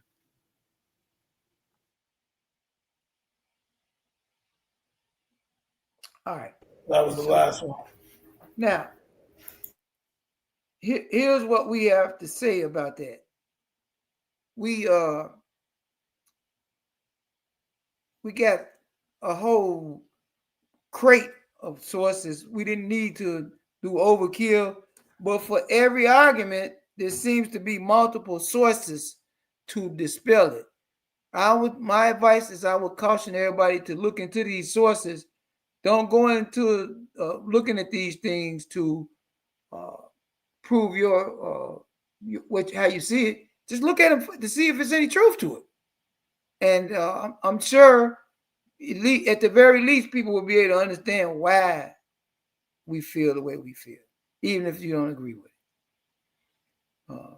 This is that's what I'm presenting for now. I got questions. I got a few questions for Rudi, but I'm going to hold them. I'm going to hold my questions. All right, Rudi, you still there, Rudi? Sorry to be so long. Oh, no, I'm still here. Absolutely. All right, so yeah, the floor is open if you got any questions. I'm pretty sure some of these sources you may be familiar with, some you may not be familiar with. You might have to go do some research on them, maybe. Yeah. Do you see our presentation of why we feel like majority of them were black? Do you see where we're using for that narrative? Yes, absolutely. Yep. Okay. You got any the only question is, and just to circle back to what I was at the beginning of when I was, I guess my introduction was the existence of the Sephardic community or people who come from the Spanish and Portuguese community, and I mentioned a few of them, especially like the colony in Suriname that had they were slave owners. They had African slaves. You would some people in the Hebrew Israelite community would interpret that the slaves were descendants of Israelites according to biblical interpretation from that quarter. But I always ask is like, well, how would you square the existence of white Sephardim? I mean, just even personages as like Aaron Lopez out of Newport was had a verifiable. Now, I'll admit I haven't looked at his genealogy, but I know the community in Newport in the 1700s were. It came from originally derived from Spain and Portugal through, I believe, the UK, the Netherlands, and then the UK. You had the no less a persona than the Secretary of State and Secretary of War for the Confederate States of the Confederacy, Judah P. Benjamin, who had Sephardic, Spanish and Portuguese Jewish pedigree through the Caribbean. I believe his ancestors came through. I think they came through Charleston. You also had a Sephardic community in Charleston. And my question is, how do the two square? I mean, it's where did these Spanish, and they called themselves, especially in the community in Amsterdam, would sometimes I don't have the sources at my fingertips, but I could find them at a later date. But they call themselves the Jews of the Portuguese nation specifically, and these were elites. Like I said, they were at the top of the white European power structure. They engaged heavily in the slave trade. Not the entire community, but there were individuals within the community that were invested in it. It was a global enterprise with lots of different peoples and from many, many different communities, of course. But that is, and no less that no less beholden to the racism at the time. And that's just my question. What's your take on the existence of the Portuguese, Spanish and Portuguese Jews that are from, I guess I would call them the established community. And I've met individuals from these communities as well who, they have Portuguese names, Spanish and Portuguese names. Their ancestors spoke Ladino. Most of them are from Morocco, Tunisia, some of Algerian origin, and some from Turkey. That was just through my time with the Jewish community. But yeah, I was just going to ask, what's your take? What is your take on the origin of those communities? Okay, great, wonderful question. I alluded to it during my presentation. It's sources that are in the Portuguese record books. I don't have them in front of me right now, but I can surely provide them. It's some of the things that was going on during the Inquisition. If you and in this part, I'm bringing it fresh. We got sources that told us that when they was persecuting the black Jews, they also had white Jewish practitioners that was in the midst. Not as many, but there were some that were being persecuted with the ancient Israelites. So it was a time during the onset of the Inquisition, the edict of expulsion. Something happened between the two that caused when all of the ancient Israelites was kicked out of Spain and Portugal, or those that didn't convert and become conversos or lancados. When they left, the remaining Sephardim, which were white, they simply just they had all of the books, they had everything, and they just took over. Now, at some point, the government of Portugal began to turn on them as well. That's when they came down into North Africa. We never said that it was not white Jews. We never said that. We said that the original Jews was sent to West Africa and they was taken into the slave trade via the transatlantic slave trade. I don't think nobody's going to come on and have a discussion to argue that those people that were already black when they got sent, or what we would call black, when they got this kicked out of Spain and Portugal, nobody's gonna come on here and say that those were the European Jews. I don't think, because one, I gave you the number one reason, the disease of malaria, and I want to add something to malaria because I think everybody is understanding the gist of me how I answer Rudy's question. There's something that is, so to speak, resiliency factor that was placed in those Israelites that were over in West Africa, and it's called sickle cell anemia. That is the defense mechanism against malaria. I myself am a carrier of it, although I don't. It's not active in me. That's one of the ways you can know something is going on with some Israelite activity of genes, because we was over there for that malignant disease that was over there. So what we're saying, Rudy, yes, is they was the white brothers, the European Jews, they was over there. We just saying that they not the ancient Israelites. They Jews for sure, and they had they was up in Spain with us, and at some point when we went back home to Israel, they was there too. This is why when you get to the Jews and Coach in India, when Claudius Buchanan writes his writing, he states that there were two groups that came over to Coach in India. He says one had been there since the Babylonian captivity. Those were the ancient or black Jews. And he says that the other ones came at a certain time, I believe, after the temple was destroyed. Those were the white Jews. And so people cannot act like that these sources don't exist and that everybody all over the world is saying the same thing. Now, I would just ask anybody that's intelligent and educated people, we cannot dispel the slave trade. We cannot dispel the origins of this racial doctrine that was being pushed during the slave trade. And so, and how everything was being deemed, anything profitable was being deemed white, and all of the negative stuff was being deemed black. And you know, I don't want to keep harping on that, but it is a harsh reality. And us being intelligent people, when we looking at these things and we hearing people's claims, these things need to be considered.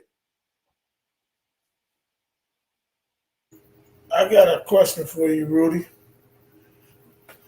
Can you find? Do you know any Jews, like the European looking Jews? You say, right?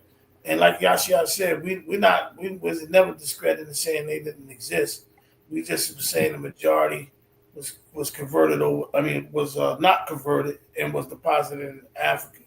But what we want to ask is, do you know any Jews that have any oral traditions? This is what I've been looking for. Any oral traditions, right, of any migration patterns that spoke of during the biblical times, like how they went everywhere. It doesn't matter if it's a writing, just oral traditions of how they migrated after the temples were destroyed, both of them. Any type of migration patterns, or any type of oral history and traditions to date back to those particular customs and all that. Do you know any Jewish community that has any of that we can look at?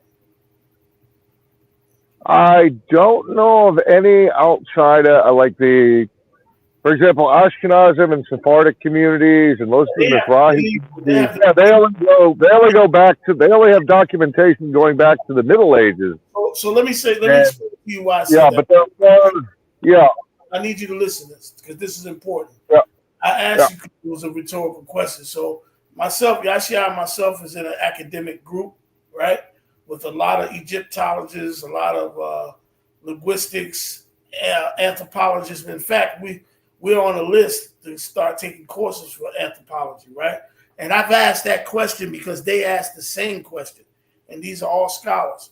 and they have not yet found any. But interesting, every last one of them that I asked, they said they found plenty of different African tribes, plenty, not just Igbo or Limba, a lot of other African tribes that speak of what we're talking about, and they have a rich tradition of oral history and customs. So that's why I wanted you to answer that, because we are yet to find that or hear that, and I think that's important with dealing with history, because in America, we don't have that culture of holding oral traditions. A lot of our people, so-called African Americans, don't know our history from slavery, before slavery and all that.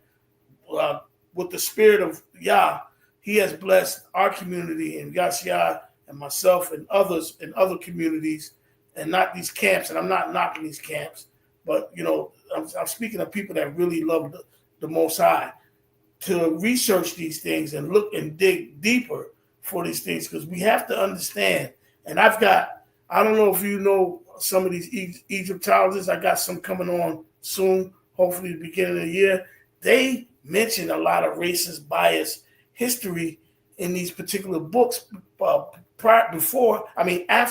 the 15th, 16th, 17th century. They were telling the truth, and the modern scholars are coming back trying to discredit these people, and a lot of these people were primary sources, and they were seeing these people. So I think it's important that we're not trying to make this. You see us on Facebook going back and forth, Rudy. One thing you can say, we've never seen Yashia myself be disrespectful to anyone and call them out their names. We don't move like that. But what my main concern is that we have to stop thinking that history wasn't hidden from us when it was. And we don't get taught this in our schools about our history. Luckily, we were blessed. And I always say that. People laugh at us because we've been in prison, but we was blessed because we read, between a majority amount of us, thousands and thousands of books. And we're not just coming in here just trying to act like we know it all. We take our time to research. Yeah, people are going to look at this video and they're going to try to find one or two things that they can go make a video about and say it's debunking. They're debunking it without looking at every source that we showed and then measuring it to other sources. So I pray that, Rudy, that you consider looking into these things and tell me what you think later, and sending us information from your position, because I know you kind of said you was unprepared, and that's we respect that. Send us an email, the sources you got. We don't turn down reading and vetting anything, whether we agree with it or not. We vet all things, and one of our gifts are knowledge. That's what it is. So I just wanted to let you know that. And if you find any oral traditions like that, please share it, because we have not found it. I have not found a scholar yet to say that they exist. Oh, yeah. I think the only groups that I think the Jews in the Caucasus, the mountain Jews, and I don't know if it is their tradition or something that's been attributed to them by people living around them, or by but I've read it that there's the proposition that they came with the destruction of the first temple. I kind of doubt that. I think their origins are much more recent and most likely came from Persia. Probably synthesized with the local people there, and they're a Persian speaking community. But yeah, there are some. I'm familiar with most of the oral traditions, or some of the stories having to do the accounts with, especially some of the peoples in ethnic groups in West Africa, most notably the Igbo. I don't have time to go into my take on the Igbo, but there are some. Actually, there's some on the list that I think you put up in the forum that I haven't looked at yet, especially ones from East Africa and around the Great Lakes region in in Uganda and Tanzania that I wasn't familiar with, that I have to look at. I'm always open to new sources, and Yes, that's good. you've probably seen me in the forum. I'll say things, but I'll mention, like, as is known. It says we don't have. I usually say we don't have corroborating evidence. I'll ask questions. Right. I've heard you I'm say. I'm usually respectful. Sometimes people get nasty with me, and I only clap back when they'll do something like, they'll say something about my wife, or say something about, like, the one guy posted a picture of somebody in my family, which was not Yeah. so. But that's the only. I get a little heated about that, but I think that's understandable. Whatever, but. And, actually, the worst insults I've gotten is from, I don't know if you've encountered this guy, but he's anonymous, tends to throw rocks from behind a wall. He's Jewish, by the way. Oh, yeah, I've seen him. He's probably watching this forum, and he'll probably have something nasty to say if he's still part of that room. The room's yeah, it's like, but I like to keep it respectful. I like to build. We might not agree. Right. But it's like, it's always, I'll never say that people shouldn't believe what they're, or adopt a particular confession that, especially if it betters their lives. Yeah. And it hurts nobody. I'm a skeptic, I'm an agnostic and a skeptic, but I'd never tell people that, that's their experience, that what they believe is, that's, I don't believe it, but I respect everybody's right, and everybody's, I never go after anybody's jugular or anything like that sense. Yeah. This was just briefly, man. We have sources that we'd be all night showing stuff. We got a lot of stuff. In fact, we go through everything anyway, but it's okay. Yeah. We just wanted to present to you what we've seen and what we believe and know. And this is a good build, and I'm glad. I'm honored to be asked to come on the forum. One thing I was going to ask: could you send me if you have any of the videos with Rabbi Demoda and any of his titles? I haven't gotten to the title I have on my shelf. I have to revisit it because I have a huge reading list I have to get through. I'll send you the name of his book, and I'll send you the video where we interviewed him. Oh, it's excellent. It's on our YouTube channel, though. If you go to our playlist and look at guest interviews, they're all in there. But I'll send it to you anyway. But they're all in them in there. We got anything you'd like me to send, like the books I've read or anything, I'd be glad to list them and send them. Absolutely. I got a question too for you, Rudy. Sure. All right. On July 31st, 1492, that is when the Alhambra decree, so to speak, that was the final date for the Jews to get out of the Iberian Peninsula. When either they had to convert, be baptized, or exile came into effect. There are documents that exist that say that they began enslaving the Jews in Portuguese holdings in Western Africa, and the Jews that remained behind in the Portuguese holdings. Now, let me ask this question. Are you aware of any Jewish history, when we're talking about modern Jews? I hate using the term European Jew, but I'm trying to show something here, just to highlight something. Just as I hate using the term Black Jew. But just for edification, I think everybody understands what I'm saying. Are you aware of any modern Jewish history where the Jews said or have documented that this was them that was enslaved in Western Africa?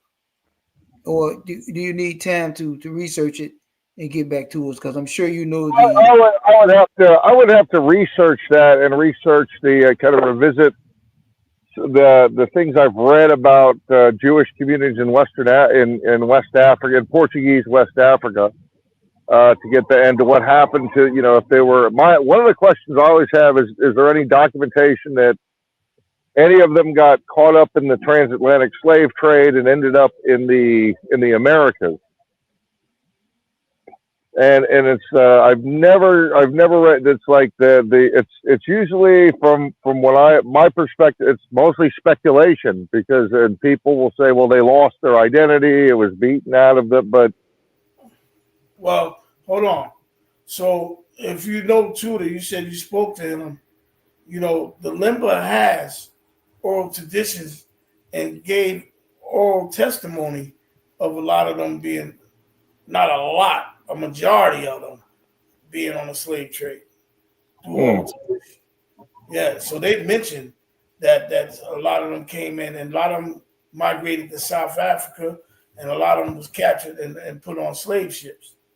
If you speak to now, you might have to speak to people over in Africa. Like I said, we got interviews with people in Africa that can testify that they have oral traditions of their family. Also, we have documented information of the Library of Congress with slaves coming off the ship speaking Hebrew. And would you agree, as a historian, the Library of Congress is a credible source? Would you agree with that or no? I would say a library it's a repository of records. As a like, for example, as a historian, I look at look at the primary sources. Right. Are they a credible place that reveals sources, primary sources, secondary sources, newspaper articles, all that? Yeah, as a repository, absolutely. I'd have to look at those sources and judge them for myself. But to the level of my, we have sources, we have information of slaves coming off the ships speaking Hebrew.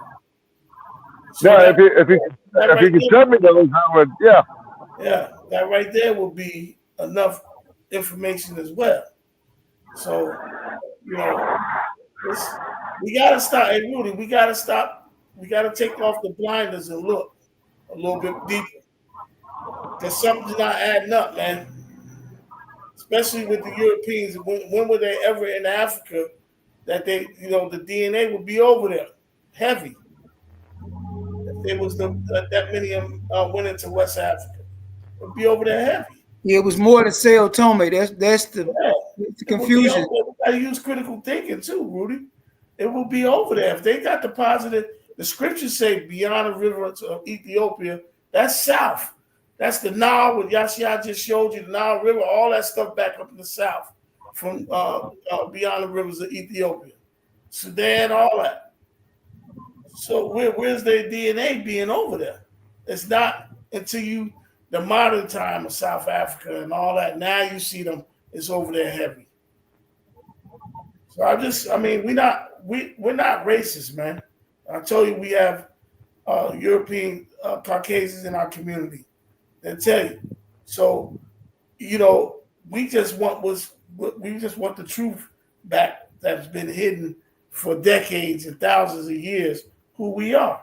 It's just that we get a bad rap because a lot of the Hebrew Israelite camps, and I hate the disrespect because they're my brothers, they cause the problem for this division to be us against them, instead of us coming together and trying to really look at this information and see if this is really possible, that is true. Because when you look at the scriptures, Rudy, this is the last thing I'm going to say, a lot of locations is in Africa. So who was these people that was in Africa? We have to ask ourselves that. All right, so you got anything else, Rudy, that you want to talk about? Yashia, anything else?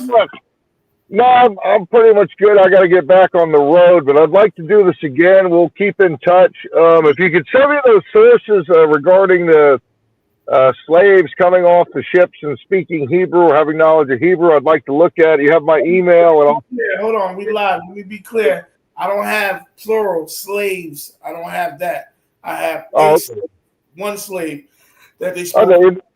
Yeah, I'll send you that. So I don't want people to, because people are going to try to critique this video and all that.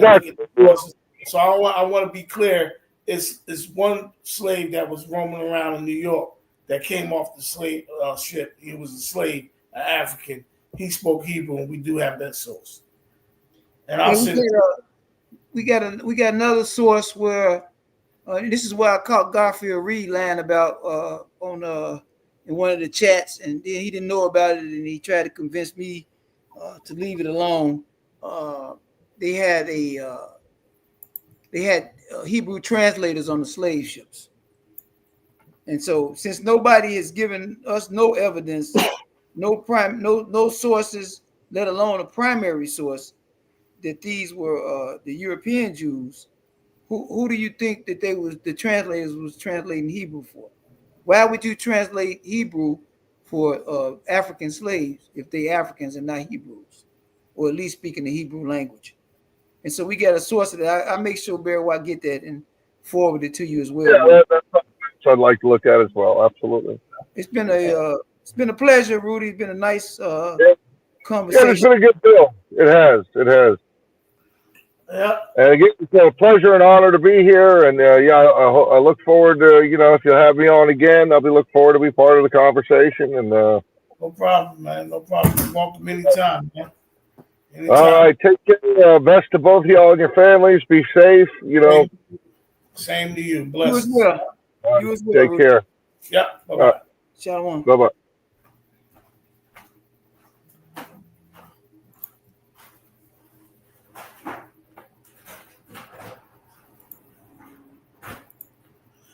All right, family. Definitely was a great bill. Praise Yahweh for everybody coming in and listening. I pray that everybody took notes and looked at those sources. This is just for the people that's watching on the outside. I know they're going to try to find anything they can instead of going through all the sources and telling the truth. They're going to try to find something possible to try to say it's debunked. But that's just the tip of the iceberg. We got so much information. Any one of them from Facebook want to come over here, and we're not being arrogant. We're gonna be respectful, but just don't think we just fly by night over here and we don't study. And so that go for Garfield, Jacob Israel, any other gatekeepers that think we don't want to debate. No, prove you're an Israelite. We got a lot of this stuff we just showed prove we're Israelite. Because all the scholars, the ancient scholars, not the ancient scholars, but the scholars in the 15th century and all that, they know who we are. They know who we are. This is the books people are trying to debunk a lot of these people that were watching these Jews. They put eyes on them. And now you got modern scholars coming back and saying they wrong. That's what we can't wrap our head around. You can't debunk a primary source, man. You can't. Now, technically, they might slip up, family, and we're going to say this just for the sake of argument. It might be one we quoted a primary source and it actually was a secondary source. Oh, well, that's a got you moment. That don't mean the information is not accurate, because it still was written during that time period. It wasn't written in modern 2000s or the 90s. Some of the information we gave was during the slave trade. A lot of it. And we have a plethora of more information. So the reason why I'm speaking like this, because I know they're listening, the group, and we're not trying to be cocky, but they brought a historian, and I got a lot of respect for him that he took the challenge, because we invited any last one of them, but they wanted to talk about what they wanted to talk about so they could push their narrative. When all we saying is we've been asking this for how many years, Yashia? Who's the Jews deposited in West Africa? Close to 2 years, if not more. 2 years we've been asking this question because this is scripture. Beyond the rivers of Ethiopia. So, we one thing about Yahweh, he will equip his servants to research. He left a lot of information for us. That's why I keep telling y'all, we don't need Deuteronomy 28 to show who we are. No, we just showed y'all a plethora of stuff is who we are. That's all he kept saying is dark this, dark that, black this. We got white, all those 95% of what we just showed were coming from white scholars. So they can't even say, oh, these are black people with these making these sources. No, 95. I think J.A. Rogers black, Yashia? He seems to be, from looking at it, mixed. I think that's the only one out of everything we showed. I believe, and I ain't gonna say for sure, I believe he's the only one that possibly was black. Everything else we showed was from a European source. We only use one quote from him. But I'm just saying, everything else we showed came from their people. Not to be funny, there wasn't a biased source. We said they all were Caucasian scholars telling the truth. And when we get the Egyptologists on here, she gonna tell you that the original Egyptians were black, and we look just like them. And she gonna tell you how a lot of the scholars in the academic world is hiding this stuff. So Yahweh bless us now. The dig deep brothers like K. Judah, brothers like Ben Israel, brothers like Dante Forson, Divine Prospect, Zion Lex. They done blessed us to do research. Ron Dalton. Huh? I said Ron Dalton, my man. Ron Dalton, that's right. They done blessed us to go back, and you go to the library. Me and y'all see, I got so many books from libraries from the 1600s. They don't want this stuff out. You can't even buy them on Amazon. They want you to pay $3,000 and $4,000 for a lot of these books that's in the libraries. We got to go get them and copy them because we don't want to pay no $4,000 or $5,000 for a book. But they hiding the information in there. They hide the information because they telling the truth. And these modern scholars, they trying to debunk us with modern day scholars. And you know what's bad about this? And I'm going to say this and let Yashia talk if we need to. What's going to hurt us about this, you got dudes that's Israelite, consider them Israelites, our own people, Christians, that's not even doing the proper research to find out, is it a possibility that this is truth? They don't want to know the truth. They want to stay the way they at and not see that we've been lied to. And that's sad. That's why I give Dante Forson a lot of respect, because a lot of people don't know he was a Christian apologist and he was going against the Israelites. Until he said, wait a minute, he started researching and said, wait a minute, I need to start looking more. Something ain't right. And that's when he changed over and converted to the truth. So that's the most important thing. You can't look at, you're going to get people, I guarantee you one person's going to make a video and try to debunk it, and I guarantee you it's going to be a people of our color. I guarantee you that. And they're going to look stupid because they're going to try to find something to say that's wrong after we done showed 50-something sources just now. So all praise to Yahweh, man. I got hyped up for this, man, because, you know, I'm not taking nothing away from Rudi, but for an historian, he learned a lot from us today. I seen the humility in him. He learned a lot. There's a lot of stuff I guarantee you he didn't know, he didn't see. Like he said, he got to go back and research. It's a lot he got to go back and research. And we're not done. We're not done. No, we got about 5. I'm looking at all my notes, and then you just gave me 4 more emails, possibly 4 more little small teachers like this. Yeah. And so if y'all are interested in some more videos like this, y'all can start typing y'all ones in the chat now, because we got a lot of stuff. We love to share. You gotta come on here prepared for us, though. You can't come on here. Yeah, you're a store. He should have came better prepared than that. Yeah, he probably didn't look us up. Yeah, and that's what the problem is. So small. A lot of people don't know about us, and that's a shame, because if they don't come on here prepared, it's gonna be a problem. All praise to Yahweh. We live in sacrifices. Anything else out? No, that's it. Just see nobody coming. We see y'all tomorrow. Yahweh's will will be in our regular service tomorrow. We thank everybody in the chat for, I guess we didn't get no trolls coming in. People are going to review the video later. I pray that they take these sources and really look at these sources and not go in to try to debunk everything. because we, like I said, we got so much information, and it's Yahweh preserved it for us. All right. With that being said, Shalom Facebook, Shalom YouTube. We are living sacrifices for Yahweh. Hallelujah.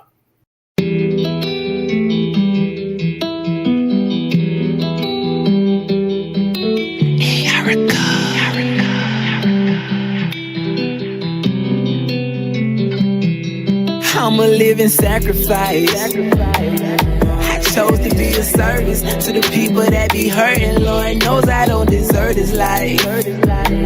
I've been searching and I found that I'm just here to serve a purpose. Listen, I'm a living sacrifice. Y'all don't understand, it was all in this plan. I'm just here to help you get it right.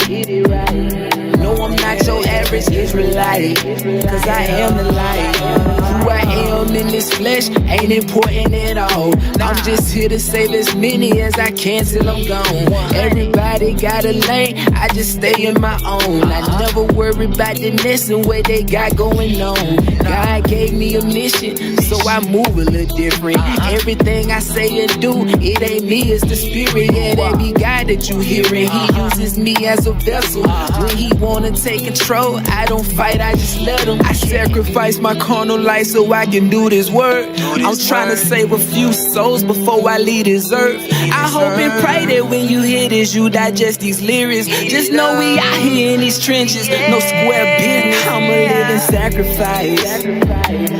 I chose to be a service to the people that be hurting. Lord knows I don't deserve this life. I've been searching and I found that I'm just here to serve a purpose. Listen, I'm a living sacrifice. Y'all don't understand, it was all in this plan. I'm just here to help you get it right. No, I'm not your average Israelite, cause I am the light. Most of these Israelites do it for the image. They talk bad about them Christians, but they ain't no different. Modern day Pharisees is what they are. All they talk about is law, but don't be showing love at all. I find it kind of funny how they claim to follow Christ. You a wolf in sheep's clothing, I can see it in your eyes, boy. Quit with all them lies, boy. Narrow is the way, you can't play on both sides, boy. Living double lies, boy. I sacrifice my carnal life so I can do this work. I'm trying to save a few souls before I leave this earth. I hope and pray that when you hear this, you digest these lyrics. Just know we out here in these trenches, no square business. I'm a living sacrifice. I chose to be a service to the people that be hurting. Lord knows I don't deserve this life. I've been searching and I found that I'm just here to serve a purpose. Listen, I'm a living sacrifice. Y'all don't understand, it was all in this plan. I'm just here to help you get it right. No, I'm not your average Israelite, cause I am the light.